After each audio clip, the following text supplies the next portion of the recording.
Hi, this is George, and this is Anthony, and we wanted to. I guess we're the first people to call because y'all haven't played anything, and I guess it came down to Jay making death threats at the end of y'all's podcast. We just got through watching episode 4 in season 2. Yeah. So yeah, we don't want you to have to make any more threats, so we figured we better call and say hello, and of course we love the show, and, you know, all the usual stuff I say in my emails and stuff. Anywho, keep up the good work, and keep doing what y'all are doing, and we'll talk at y'all later. Bye, girls.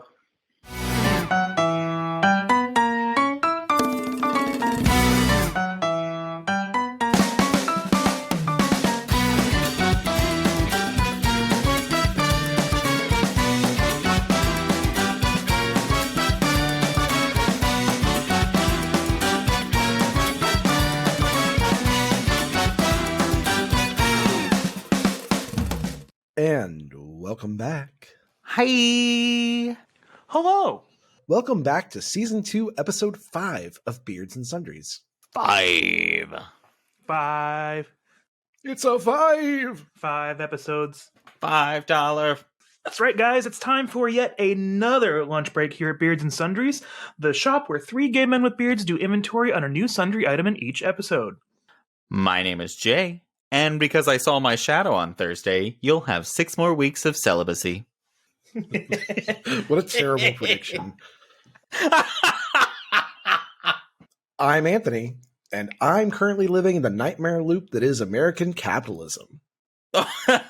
Oh. And I'm Joe, the different hole that a guy named Phil has poked his head in and out of before. And today's topic is Groundhog Day. That's right, Beardos. We are recording this episode on February 1st, which means that tomorrow we will find out if we're destined for more winter. Today we're going to chat about Punxsutawney Phil, the classic film Groundhog Day, and how it highlights the godforsaken monotony of living in today's society. Yay!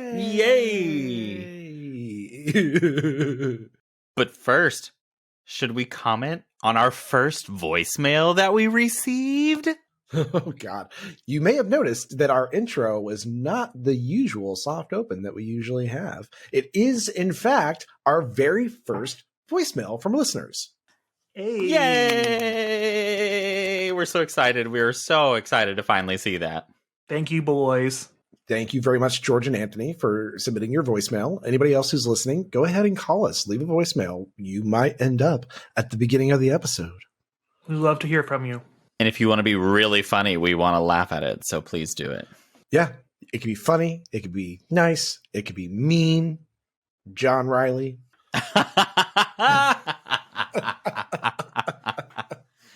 Or very nice, Aaron. Joe, do I have to go all the way into a groundhog den to find some sundries? Nope, just down a hole. As usual. Make sure you see that shadow. Now, if you guys are new to our show and you're wondering just what the hell a sundry is, the term comes from an old English word meaning odds and ends. Today, it's used mainly in retail to group together items that typically don't have a group of their own. So, as 3 very repetitive and monotonous gay men with beards, we are using the term to group together the wide range of topics that we cover. I think repetitive and monotonous gay men with beards is every gay man. That's what my name tag should actually say. We may change the podcast name. Joe, what's our first topic? So our first topic is Groundhog Day itself. Let's talk about the origins of this weird holiday, huh? Hell yeah, I would love to know why we focus so much on a groundhog. Is it an old people tradition? Let's see, what does Wikipedia say? Alright, Groundhog Day is a popular North American tradition observed in the United States and Canada on February 2nd each year. It derives from a Pennsylvania Dutch superstition. Jay, are you taking notes or not?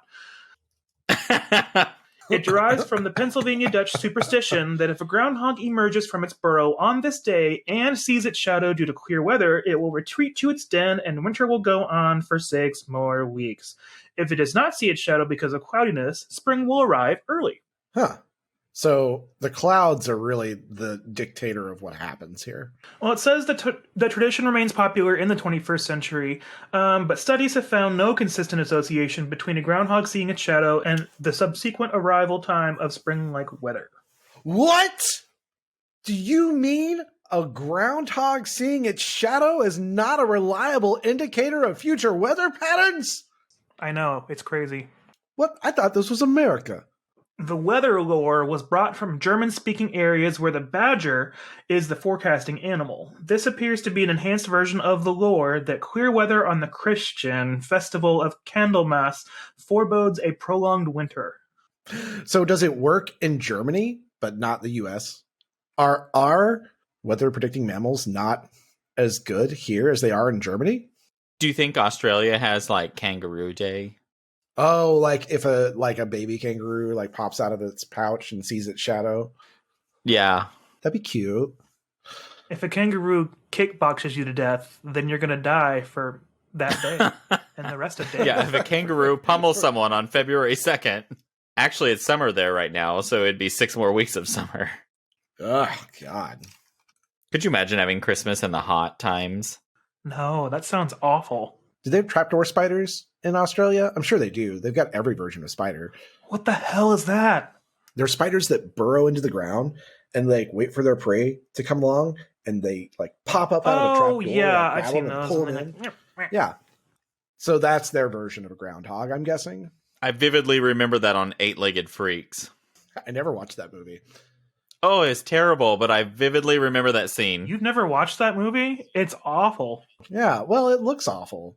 Yeah, so that's why I'm surprised that you haven't seen it. It is, but I still remember watching it.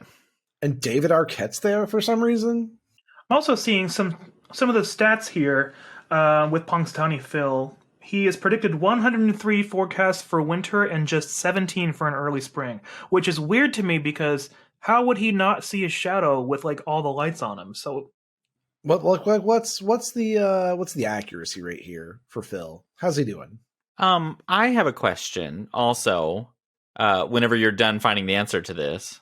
most of Phil's assessments have been given accuracy lower than would be expected with random chance. The Storm Facts Almanac gave an estimate of 39%.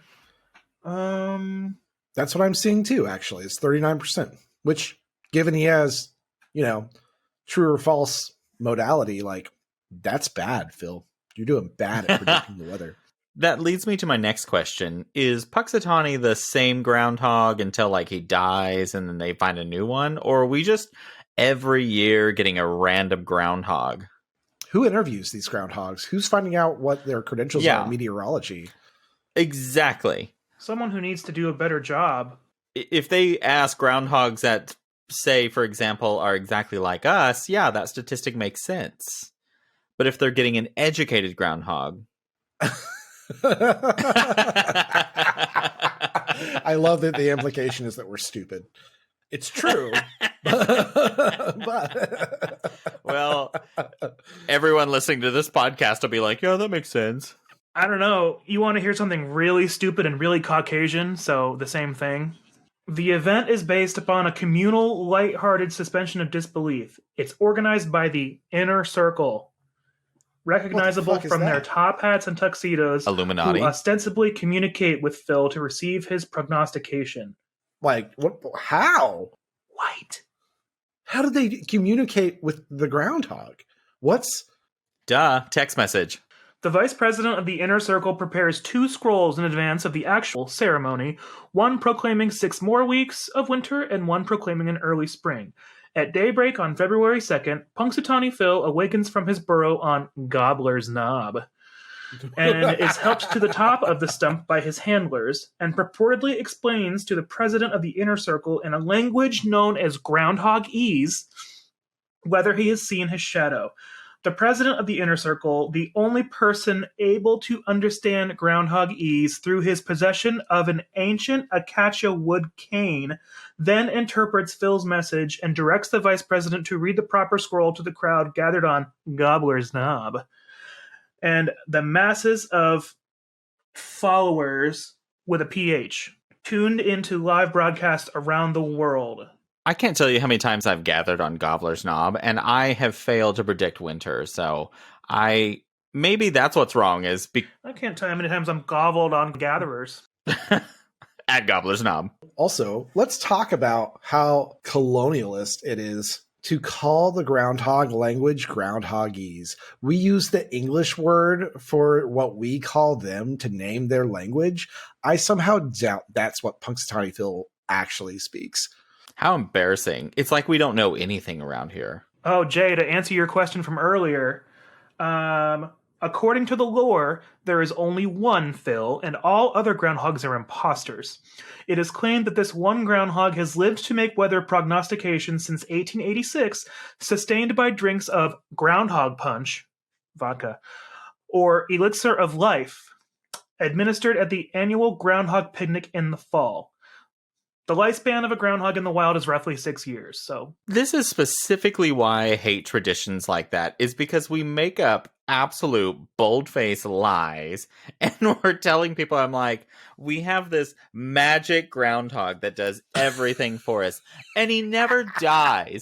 And if you're a good little boy, you'll go to groundhog heaven, and if you're a bad little boy, you'll go to groundhog hell, and you'll have winter the rest of your life. What's the Christian implications for Punxsutawney Phil? Like, can you simultaneously believe in him and also be a Christian? Or are the two mutually exclusive? Like, because Christians are terrified of magic, unless it's Jesus doing stuff. Right, Jesus magic is okay. I mean, water to wine, fine, because we're alcoholics. But don't you dare fucking talk about anything else magical. I love that we're asking Joe to solve all of these. Not just theoretical questions, but theological questions. We need you to really deep dive into this research live on the podcast. We need you to do it in real time. I have to know all of the answers to this. I want you to call. Who are the top Christians right now? What are the? We need to get a conference call with the Circle and the top Christians. I'm waiting for one of them to like point a gun at the back of my head right now in my chair and be like, "You're asking a lot of questions, Joe."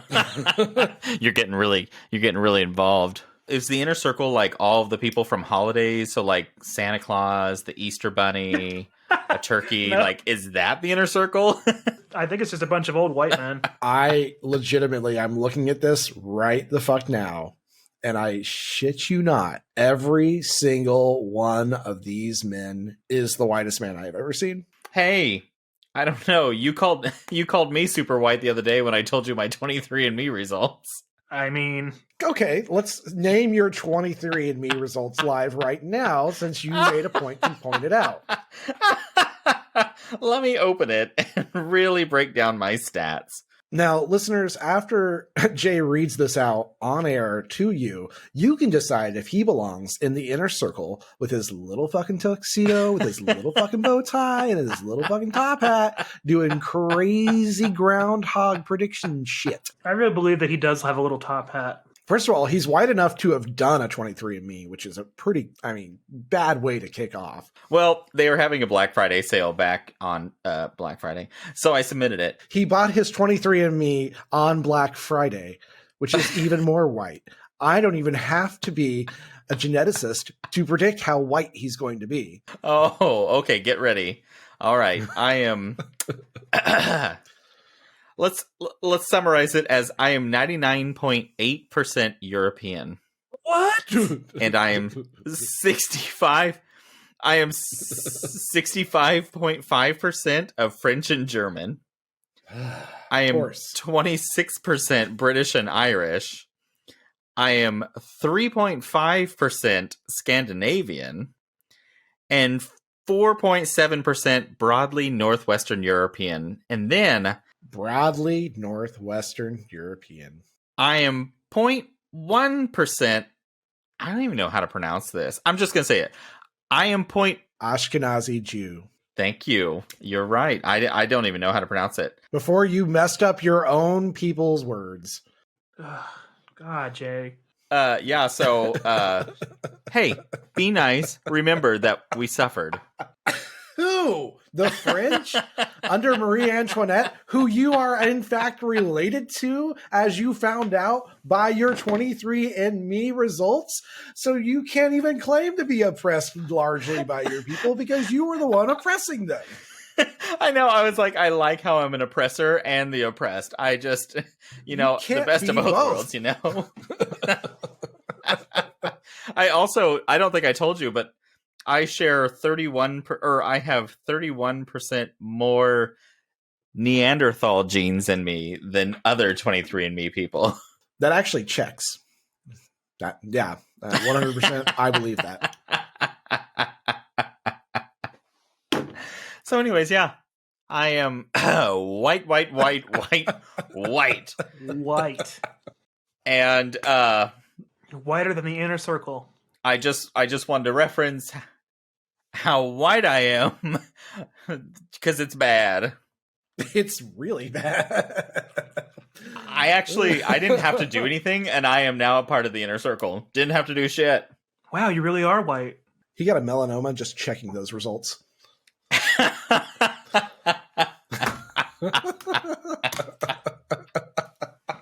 Oh God. When I opened that, I was like, oh my. Suddenly this mole looks a little discolored. Oh God, I need to go back to my dermatologist. Speaking of discolored, let's do a real quick check-in on the bingo card. How's that free space going, Jay? We almost had a brown square today, actually. I made a black bean tortilla soup, and I brought it to work as leftovers. And after lunch, it was like all afternoon. You almost brought it to your pants. And I had a moment where I was like, wait a minute, what just happened? But no. Literally had to go confirm. All right. So we are still clean. Sorry to disappoint, Beardos. We are entering the second month of 2023 with an empty bingo card. This is stupid. We're already a month in and the free space hasn't filled out yet. Think about it. February 1st. We almost had a moment. Yeah, but I feel like we're doing really bad with the bingo card so far. I don't think we've checked off any boxes currently. Oh, we have not. It hasn't been as exciting as I thought it would be. Yeah, I'm actually a little frustrated by it. I'm going to mail Kayla some stool softeners to spike your coffee with. Speaking of, I told her that today and she says, tell him not to send anything. I want to do it myself. Yes, that's what I'm talking about. Yes, Kayla. Thank you, Kayla. That's a sign of a true friend. She is ready at the drop of a hat to make you shit yourself. Great friendship right there. Yeah, she was like, oh yeah, they don't need to send it. I will just do that. She poured my glass of champagne at her house and she was like, be careful when you drink that. And I was like, oh. So, Joe, now that we've navigated the extreme caucasity that is everything associated with this holiday. Sounds not delicious. Sounds bland. There is this one guy here, and his name is Jeff Lundy, and he is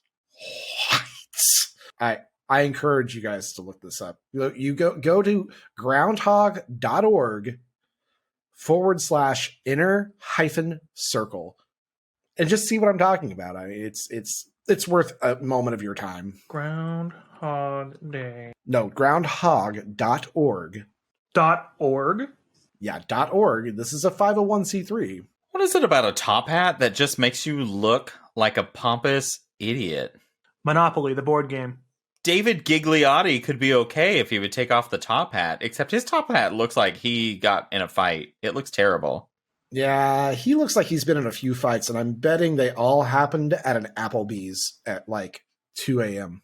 After he ingested some dihydrogen monoxide. In the form of light beer. This is my favorite part. Every man is in a tuxedo and a top hat, and then all of a sudden there's Marcy, the executive director, who's just... Marcy! She's just in a jean jacket with nothing. Marcy's the only one doing any real work out here.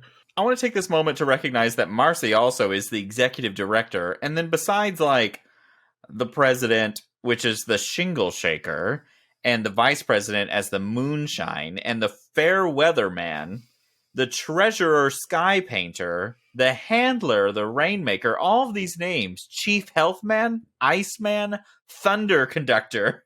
Iceman? What is that? I don't know. Secretary Big Chill. One of these people is going to be a listener of our podcast. It's going to it's going to sideswipe us. It's going to kind of left fucking field, and they're going to ride into us and just absolutely rake us over the coals. Well, good. It's going to turn out that this 501c3 does like nonprofit work for like underprivileged POCs and like just. I don't know. I'm looking at the Thunder Conductor, Dave Gigliotti, and he could get into my inner circle. I'm not mad at that one. The thing is, though, is we're gay and we live in Oklahoma, so people coming at us for being us is a norm. So pretty fucking normal. But yeah. I have a feeling that Marcy's an ally, and she'd be like, "Shut the hell up! You know these men are right," and then nothing would happen. You are correct. Yeah. Also, Josh Farkas looks a lot like Tim Curry to me. He just looks a little like Tim Curry. Jory Sarian should probably just be on the show. He's got a red beard and quirky glasses. Yeah, that's fair. There aren't that many requirements to be on the show, I suppose. Yeah, we didn't really make this put, but I feel like Joe's gonna have a big old crush on Butch Philibert.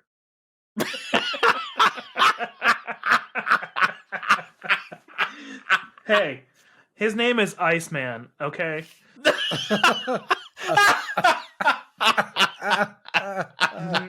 He's been a member of the Inner Circle since the year that I was born. Yeah, well, with those Jeffrey Dahmer glasses. Whoa. Also, did you notice they have a John Johnston? And he looks exactly like what would happen if you Google searched white person in the dictionary. Yeah. There's only 4 of them that don't have facial hair. Yeah, that's why I said there's a chance. I mean, that we have tens of listeners. I'm looking at AJ, who is his handler. That doesn't say who his is, and that's me. Hey, what's up? Oh my God. Can we move on from this? Don't we have more topics to talk about? We do, but I'm loving this. I know. I'm sorry, but you guys do, listeners, you got to go to this website. It's absurd. I'm just sorry that you want the Punxsutawney Inner Circle to Punxsutawney fill you up. I mean, a few of them. Yeah. A couple of them can drop into the DMs. A few of them can get it. Listen, if you fill them up, then you're not participating in the issue. I mean, it's kind of like saying if you give me a blowjob, I'm not gay. No, because that's some toxic masculinity shit. Topping is somehow less problematic than bottoming. No. It's me. No, we don't do that on this podcast. Anyways, moving on, because we've been at this for a long time. So we've given you guys kind of some background on the holiday itself, the Groundhog himself. And so I want to kind of shift gears a little bit and talk about the classic 1993 film known as Groundhog Day, starring Bill Murray and Andie MacDowell. That's her name, Andy? Oh, it wasn't Malcolm McDowell? You may know her from L'Oreal hair commercials. You may know her from Groundhog Day. That's where I know her from, for sure. I mean, if you look, I found a photo of her from 2017 and she looked fabulous. Oh, yeah, she still looks great. It stars Bill Murray as a newscaster. His name is Phil Connors, and he lives in Pittsburgh. So every year he has to go to Punxsutawney to do the news story for Punxsutawney Phil for the Groundhog Day festivities. And he's become kind of jaded. He's kind of a pessimist. So the film shows him on February 1st driving to Punxsutawney. So he wakes up on February 2nd, Groundhog Day itself. He does a half-hearted version of the news story, and then they pack up to go back to Pittsburgh. However, a giant snowstorm blizzard hits the town, and no one's able to get out. And despite his best efforts, he has to stay the night again in Punxsutawney.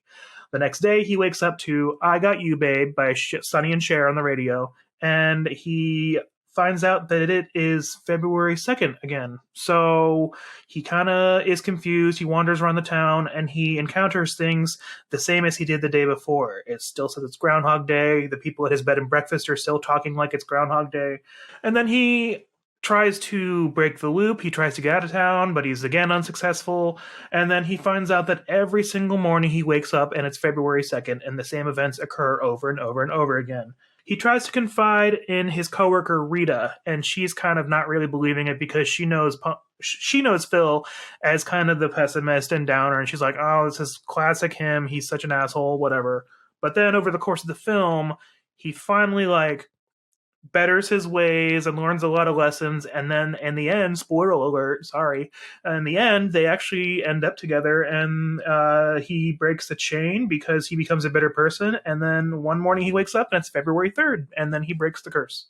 Oh my god, that movie turns 30 this year. Oh shit, it does. Oh yeah. It's 93.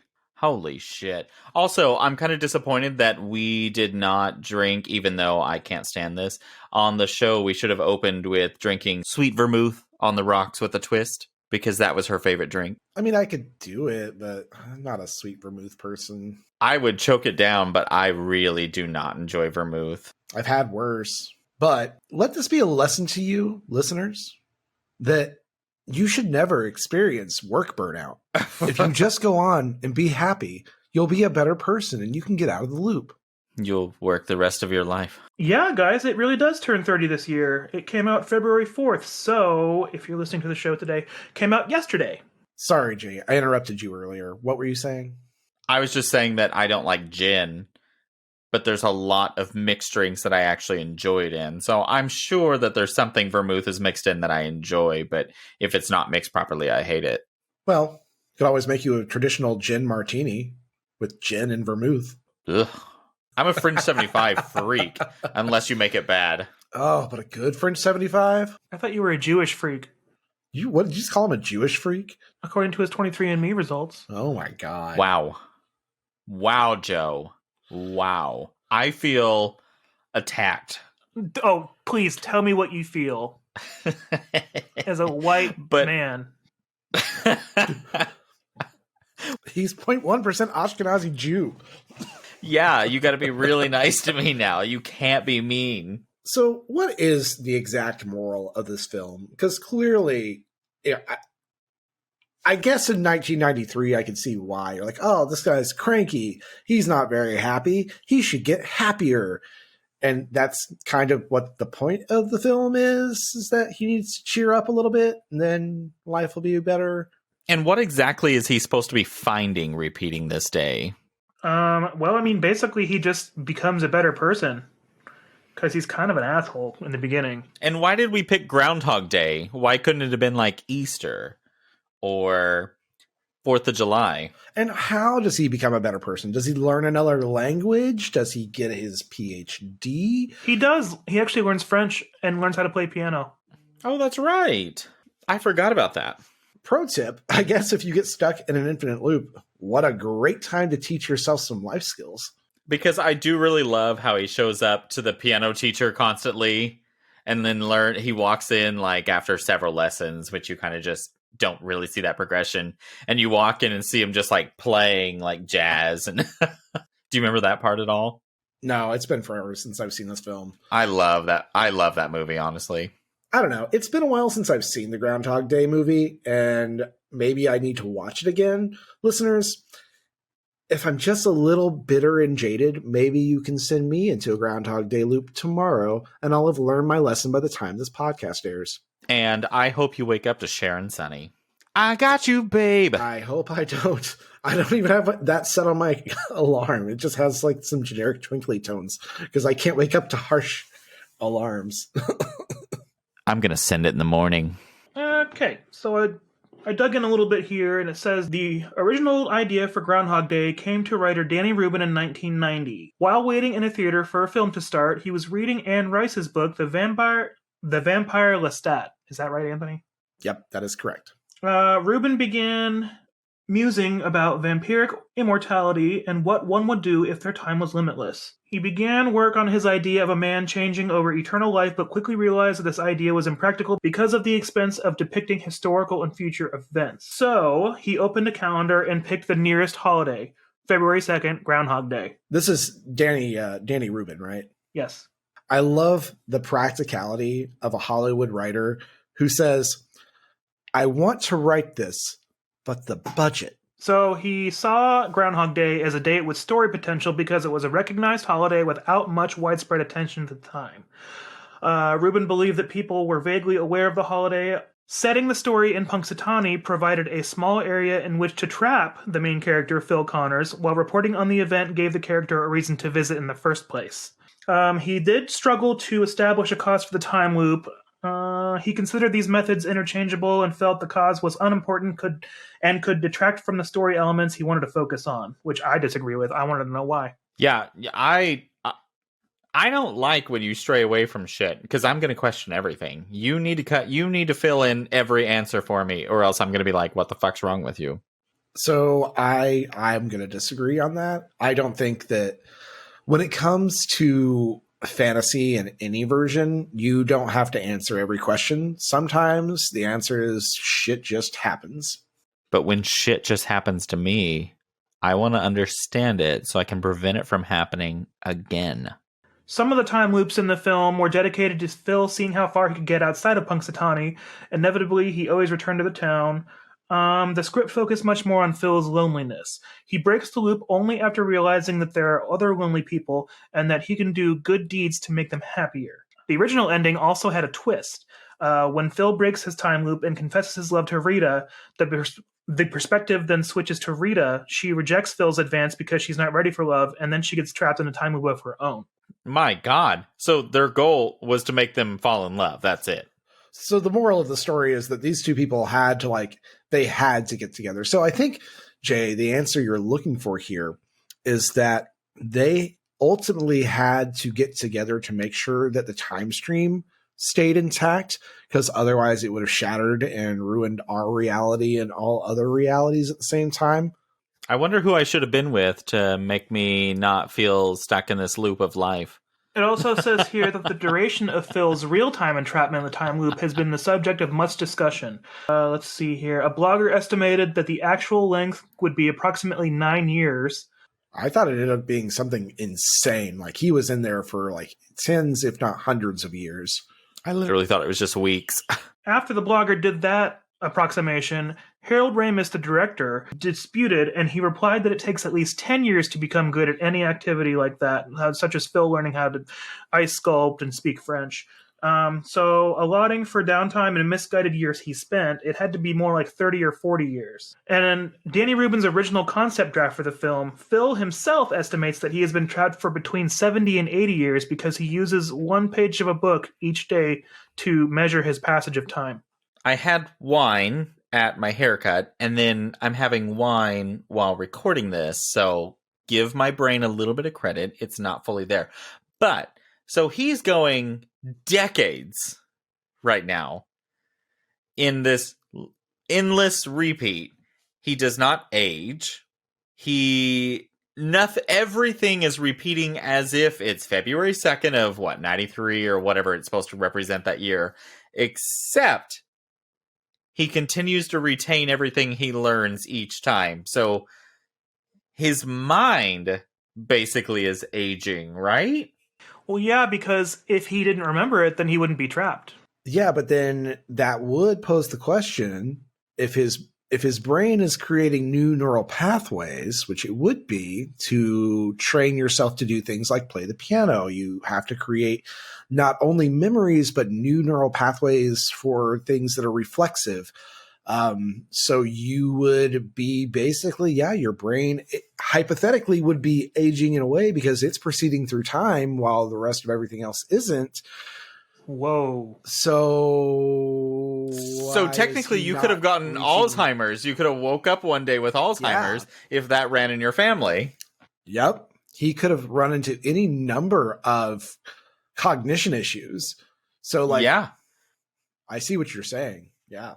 Aha! Okay, so I'm not crazy. I was sitting there going, wait a minute. One part of him is technically still aging then, because he's able to retain all that information that he keeps learning each time he repeats the day. But again, the answer here is just seems to be magic. So who knows? Maybe it heals his brain at a cellular level, but retains the new synapses that are formed through memory and. That's exactly how I explain things in meetings when they're like, how do you know this? And I'm like,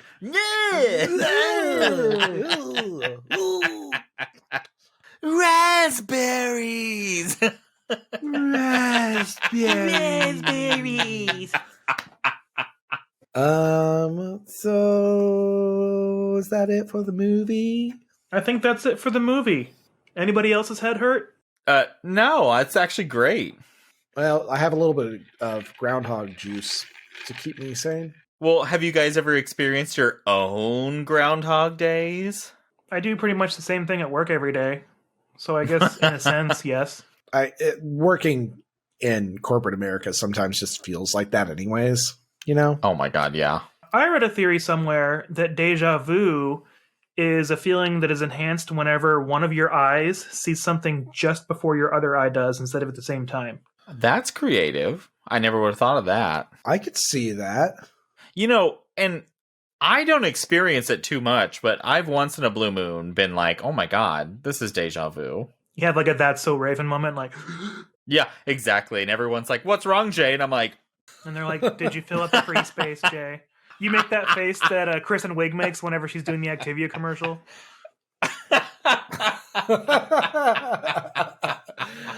I don't know, and it's probably just because of the way deja vu works with as your brain chemistry is concerned. But I've had deja vu where I'm like, oh, I've definitely dreamt this before. Like I dreamt this happened at some point, right? But maybe it's just the quality of the feeling of deja vu that makes me think that, you know. Because I cannot remember any moments that I've had deja vu. Now, I haven't had a reoccurring dream in forever, but I used to have one specifically that I vividly remember. I know I've had some periods where I've had some reoccurring dreams, but that's about the only time I can actually remember stuff. So I get some recurring dreams. I'm not going to go too deep into it because I know we've got a fun little thing we're going to do later with recurring dreams. So I'm not going to go too deep into it, but it just suffice to say that it doesn't really happen to me that often. Mine's weird, and it hasn't happened for a long time. When I was growing up, I went to a grade school that was built in the 1920s. And from kindergarten through fourth grade, I attended that specific building until we built a new one when I was in fourth grade, sorry. So kindergarten through third grade, I was in this old building. And once at the beginning of every school year, I always had a recurring dream that I was trapped in the school with my new teacher, and we were trying to escape something bad in the school. Every year, I had this same dream from my new classroom with my new teacher, and we'd always escape and then get sucked back into the school. And then the moment I started at this new school, never had him again. That sounds like something that might be interesting like for the game we have trauma. Later. Or yeah, good old-fashioned trauma. And the thing is I look back and I'm like, what trauma? Well, I mean, school was trauma enough, but I just for years thought the school was haunted. That's why I had the dream. I mean, it might be. That too. Which added to your trauma. I actually have a different dream for later discussion. No, I'm just going to wait. I'm going to wait till later. We'll talk about it later. Well, that's pretty much all I had for Groundhog Day. Do you think it's time for a commercial? What's our next topic? Deja vu? Very good, Anthony. Oh, yeah. Okay, I think it is time for a commercial. And now, for a word from our sponsor, The Outer Circle. Hey, all you verse and bottom boys out there. Are you tired of being declined by that tight inner circle? Well, come join us at Outer Circle, where you can be penetrated with attention. While you may not be able to get into the Groundhog Day Inner Circle Club, you can thrust your way into the Outer Circle Club. unless you're a top, due to sling requirements, of course. So, have your daddy pull out his credit card and sign yourself up for our Outer Circle Club. You'll predict the weather the gay way, with your butt. We haven't perfected the art yet, but with your research, we'll eventually perfect it. Join the Outer Circle today.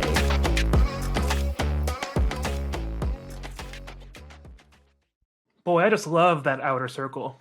Oh, yeah. I'm going to sign up for that as fast as I can. You don't even have to wear a top hat on your head. I'll put in a transfer for our new market in Punxsutawney. Do you just have to be a top? No top hat? Ooh, no. You can't just be a top to be in the Outer Circle. Oh. Yeah, sorry. Yikes. But yeah, no, you can be a top and come, participate in the Inner Circle, but you can't really join it. You got to be verse or bottom. It's sling requirements, Jay. You got to be able to be in the sling. That seems very I don't know. That seems like you're trying to not inclusive. Push people. Well, welcome. Yeah. To the gay world. To the Outer Circle. Welcome to the Outer Circle. Fine. I'll go start my own circle. It'll be above yours because it's a top. Good fucking luck, bitch. Just like in Christianity, tops are somehow better. Boom. Well, Jay, did you say you have something to check out this week? I actually do have something to check out. And now for something to check out. And I became really obsessed with this guy. I found him on TikTok on accident and started following his podcast. On TikTok, it is at Therapy Jeff. And then he has a podcast that is connected to his page. And it's called This Changes Everything. And it's with Jeff, Gunther and Sarah Rice. And basically, he's a relationship therapist. And he focuses a lot on gay relationships. And I got literally, okay, so I've focused a lot more on communication in dating. And so now that I've started dating someone, I've been very forward and upfront, and it's made things a lot easier. We literally sat through some of his TikToks and just answered the questions that he'd ask. For example, some of his questions would be like, here's 5 things you need to ask yourself or ask them after the first date. And things like that. And so we started kind of getting intrigued by his advice and going through his questions. And it's been very intriguing and extremely beneficial. I kind of want you to ask some of those questions to us now because literally today, Jay, is our 12-year anniversary of starting to date each other. Mm-hmm. That's cute. Okay. How can you tell? We'll do this one. So one of the questions was, if you died but could come back to Earth for 5 minutes just to experience one last thing, what would it be? 3, 2, 1, go. Macaroni and cheese. An Arnold's cheeseburger. Oh my God. All right. We're doing just fine, y'all. We're doing great. Another question was, tell me about a childhood memory you've never shared with anyone. Another one was, what was the first thing that made you anxious or nervous around me? I thought you were too good for me. I still kind of do. I didn't really know any of your inner circle of friends besides who we met each other through. So I was worried about not having anyone if it didn't work out. Oh, okay. I can see that. Now I think they're all your friends. Yeah, you're right. Yeah. Yeah. Mm-hmm. That's actually really cute to hear. What do your friends most appreciate about you? About what I think they appreciate about Joe? Sure, whatever. I mean, honestly, Joe is always trying to make things a little bit lighter, to make sure things don't stay too heavy. He wants people to be happy. He wants people to laugh. He wants people to feel included. And I would say that's what people probably appreciate most about having Joe around is the levity he adds to any situation. Oh, for sure. I can tell you anytime I mention Joe to people when I'm describing you guys and how I've known Anthony longer, I always bring up how Joe, there is no time that I've ever been around that Joe brings out this extra brightness to the group, because he's always funny, always has excellent comments, I've never felt negative around Joe. How did this turn into let's all fawn over Joe situation? No, stop. I hate it. Raspberries. Raspberry. Get your mouth off my raspberries. No, I will not. I'd say for Anthony, it's sort of the same vein. Anthony's always providing a good meal because he's a fantastic cook. I think he's worked even harder than I have to make this house feel like a home whenever someone is over. We never want anyone to feel like a guest when they're here, so I think he's done a really good job at making this house a safe space because he knows how important that is. And I mean, I do as well, but even more so because Anthony has done a lot of exploring with his mental health, and he's become very knowledgeable about subjects pertaining to that matter. And I think that shines through a lot. Aw, that means a lot to me. Thank you.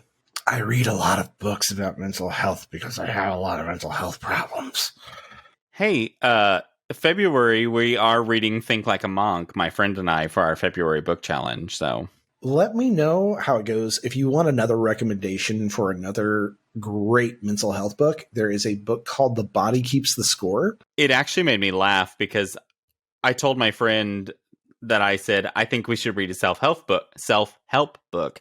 And she was just kind of like, oh, yeah, sure, okay. And then she kind of read the, I don't know, what's the term for it? The preface, the synopsis.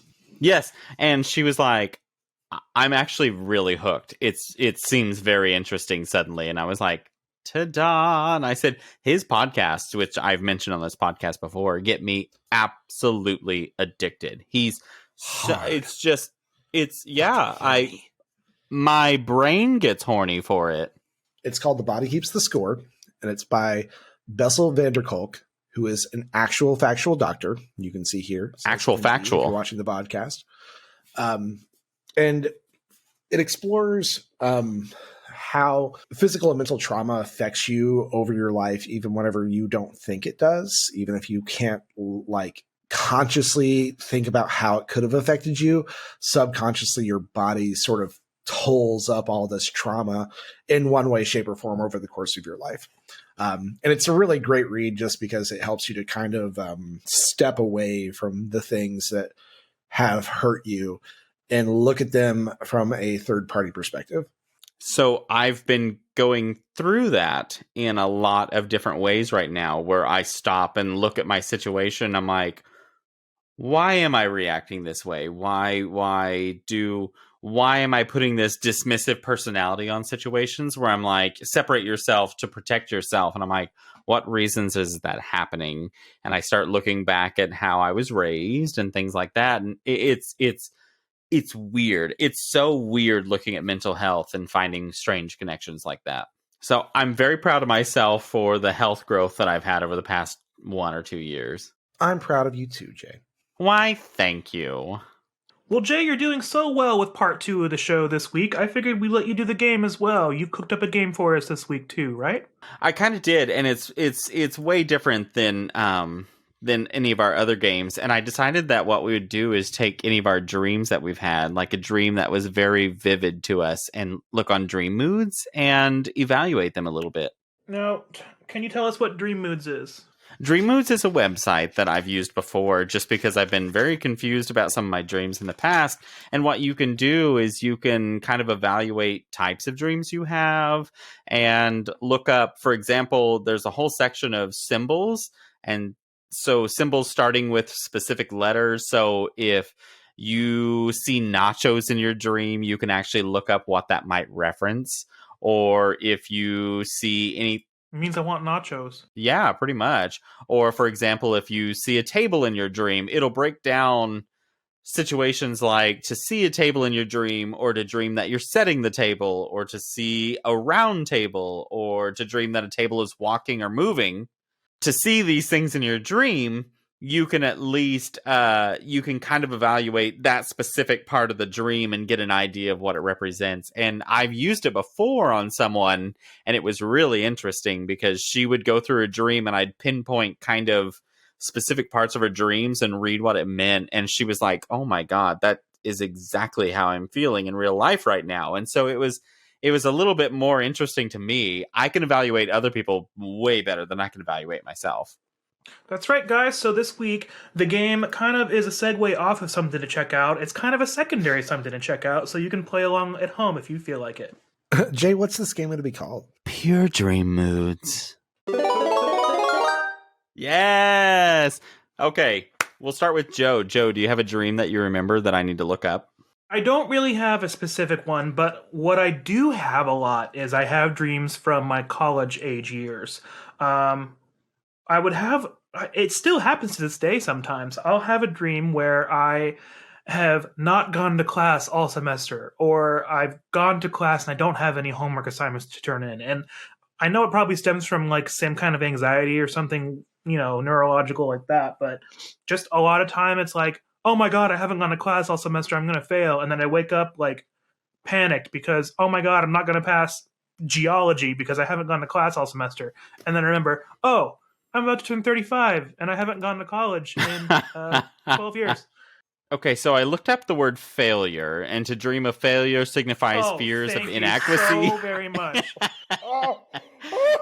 Did my fucking face pop up? Damn. Failure would be to dream of failure signifies fears of inadequacy and low self-esteem. I looked up fucking dumb bitch disease, and wow, what do you know? I looked up sweaty boot rash. Okay, so failure is what now? Associated with? To dream of failure signifies fears of inadequacy and low self-esteem. You're not applying yourself to the fullest potential, or you're overwhelmed with anxiety and the pressure to excel. To dream, oh no, that's talking about your business failing. Let's look up college and see if that has any reference. Feeling seen right now. Okay, keep going. So much fun so far. Oh, and here you were judging me. To dream that you're in college indicates that you're going through some social or cultural changes. You want to expand your knowledge and awareness. It also suggests that now is a good time for you to experiment and try new things. Slut. If you had gone to college in your past, then also consider your personal experiences and memories of your college days. However, if you are currently in college, then it may be a reflection of your current surroundings. Alternatively, the dream suggests that you will achieve your goals through perseverance and hard work. You may be going through a period of stress in your life. Going through? Sweetie, how old am I? It's been a period of stress. I can agree with that. That makes sense.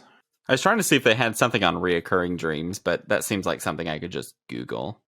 Oh, hey, look, recurring dreams. By the way, recurring dreams. Most dreams contain messages that serve to teach you something about yourself. However, soon after you wake up, you go about your daily routine, you tend to quickly forget what you dream about. The message in recurring dreams may be so important and or powerful that it refuses to go away. The frequent repetition of such dreams forces you to pay attention and confront the dream. It is desperately trying to tell you something. Slut. Such dreams are often nightmarish or frightening in their content, which also helps you take notice and pay attention to them. Recurring dreams are quite common and are often triggered by a certain life situation, transitional phase in life, or a problem that keeps coming back again and again. These dreams may recur daily, once a week, once a month, or whatever the frequency. There is little variation in the dream content itself. Such dreams may be highlighting a personal weakness, fear, or your inability to cope with something in your life, past or present. Ooh, the repetitive patterns in your dream reveal some of the most valuable information about yourself. Valuable. It may point to a conflict, a situation, or matter in your waking life that remains unsolved or unsettled. Some urgent underlying message in your unconscious is demanding to be understood. Well, while Joe is fixing his camera issues, Jay, do you want to hear a little bit about my dreams? Let's go. Pick a dream that you want me to evaluate.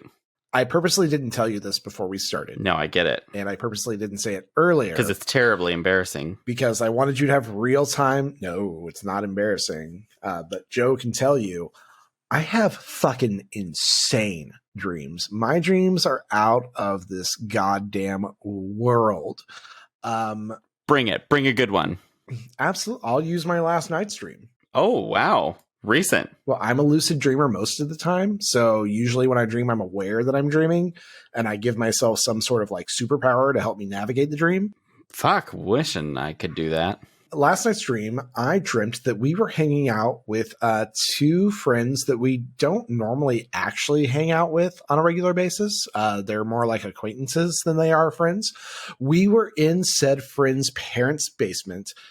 We went up into the workout room of the house. We're just chit-chatting, hanging out. We go out to the front door. We tell them we'll meet up with them later. And we get out to the front door, and I tell Joe, hey, we don't have to walk all the way to the house. We can actually just teleport there. So we go ahead, and I teleport us there, but it slips up, and I only teleport Joe there and not me. So I'm walking through what is outside their house is just this giant field with one single path that is a dirt path that goes out with, it's like sort of like Johnson grass on either side of the path. So it's kind of high. And I'm walking out and it's getting darker. It's getting darker. It's getting darker. And as I'm exiting the path, something starts chasing me, this giant monster of some sort.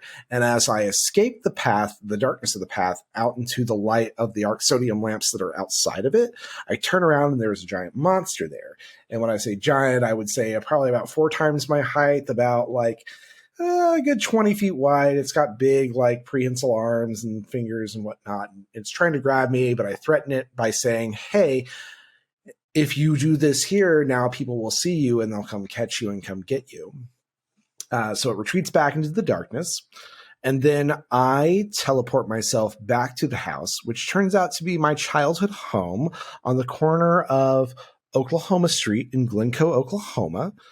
And that's where Joe is, waiting for me on the porch. And we can't get into the house. So I go ahead and I teleport inside the house so I can unlock the door to get inside the house. I don't have enough ink for this. Well, you're the one who wanted to interpret it, so. Are you ready, or is there more? You know what? That I won't even. Let's go for it. What do you got so far? So I immediately looked up lucid dreaming first, and basically in a lucid state, you're more willing to confront your threats, and as a result, become more self-confident. Wow. When you achieve lucidity, you can use it as a tool to improve anything. In fact, lucid dreams can help you visualize and rehearse events in your mind before they actually occur, and it actually helps you overcome fears and anxieties. It's the application of lucid dreams is limited to your imagination. Basically, it just keeps going on bragging about how you have control and other people don't, you stupid bitch. Well, I typed in Johnson grass and it said, oops, we had to temporarily disable the dream dictionary symbol while we make another update. Sorry for the inconvenience.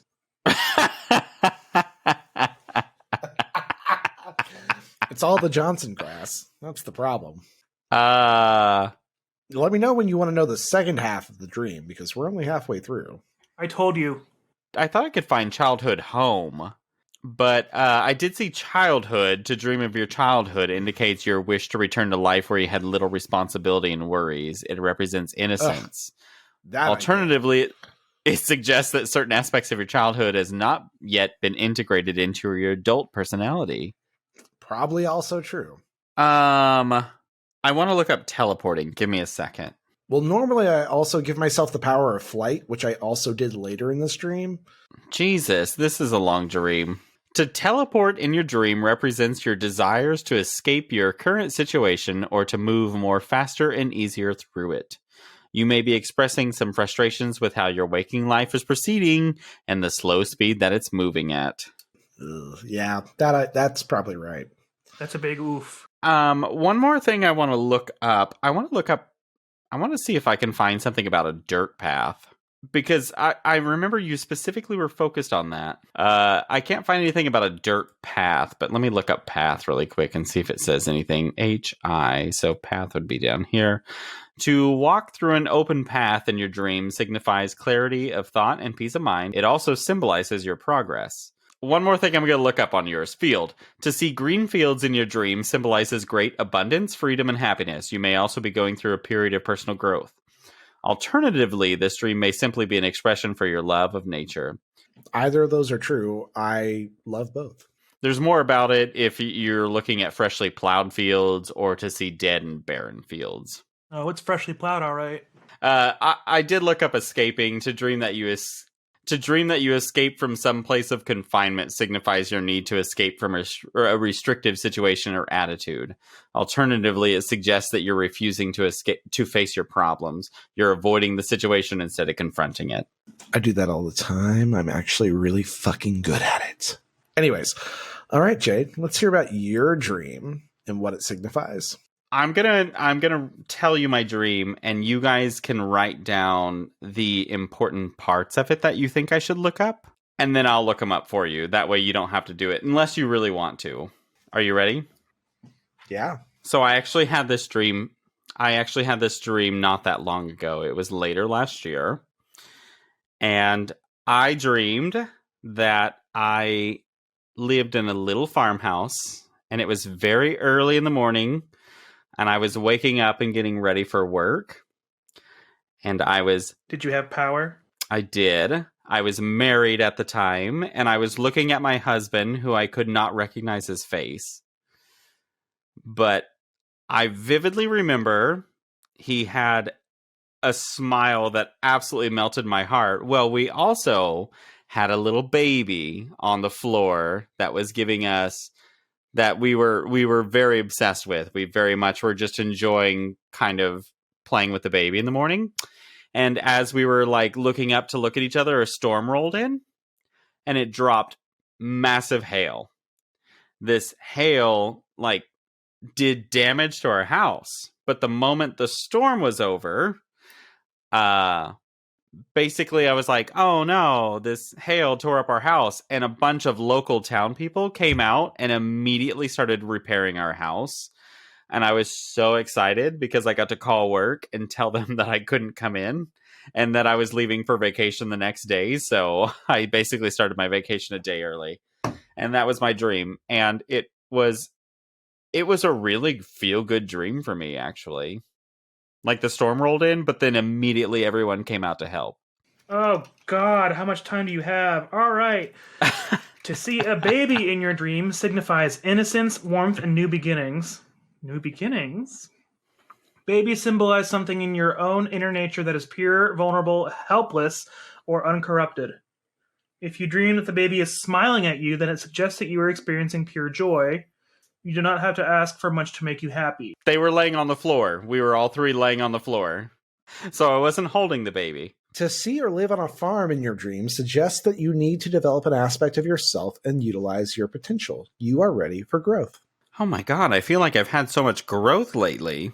I think you have had a lot of growth lately. Oh God, this boner won't go away. No, I'm kidding.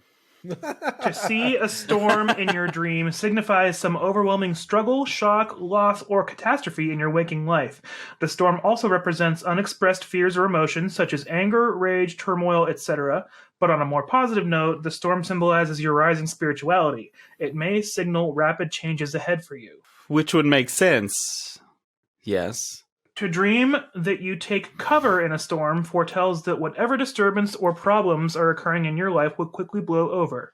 Consider also the phrase, weather the storm, which refers to your ability and strength to withstand whatever comes. How very vague and newspaper horoscope of them. Thank you. To dream that it is morning suggests that fortune and pleasure are within reach. It also denotes new beginnings, renewal, an awakening, or starting over. You know, and by the end of last year, I definitely felt this refresh of who I was. And so this makes a lot of sense because I had it, I think it was early December. I do remember that because I was about to leave on a Colorado trip.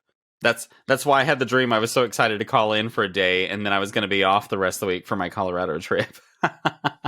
To dream that you or others are smiling means that you are pleased with your achievements and approve of the decisions you have made. That is true. You will be rewarded for the good things you have done for others. Okay. I like this dream. I like this. It's a very optimistic dream. It also says here, why did you put your child on the floor? Well, we were being cute together. No, it says putting your child on the floor is actually not okay. They should have been in the child-approved car seat. If I had to give you an overview of everything that we've said here, it seems like you've dreamt for yourself a little place where you are happy and healthy and whole, and that you can weather whatever storms come your way. That even though bad things happen, you'll always come out the other side. I like this dream. I have 2 bonus ones. To see or eat raspberries in your dream represents some precious or delicate matter. I'm not even bullshitting you. That's what it says. And to dream that you are eating macaroni symbolizes comfort and ease. The dream may be trying to bring you back to a time where things were much simpler. To see or eat pizza in your dream represents abundance, choices, and variety. It may also indicate that you are lacking or feeling deprived of something. Alternatively, a pizza may have similar significance to a circle. We're getting off topic here. I was like, we've got to wrap up. We had a great game, though. It was a great game. Unfortunately, I'm dreaming of the music coming back on. Oh, and wow, I think I hear is. it. Your dream is in my You're brain. right. Are we in the same dream? Yep. Thank you guys for joining us for yet another episode of the Beards and Sundries podcast. Take an idea from what you heard at the beginning of the episode where you listened to somebody's voicemail and leave us a voicemail that you want to leave anything at 405-999-2242. Call us at 405-999-2242. We want to hear from you. Oh my gosh, yes. Put something in our box. Oh, put it in there. Also, that line is actually a cell phone, so you can send us ideas for games, feedback, actual text messages, and Jay might read them. And don't forget, we still have our email address. It's beardsandsundries@gmail.com. We also still have our TikTok and our Instagram and our Facebook, and I think I still know how to read, so anything you send, I'm capable of. Yes, Jay does the social media, thank God, or else we would never have any content for you. And Beardos, as always, don't forget To love yourself, because we also love you. That's right. we love you. Bye. See you next time. Bye. Bye, Beardos. Bye. Bye.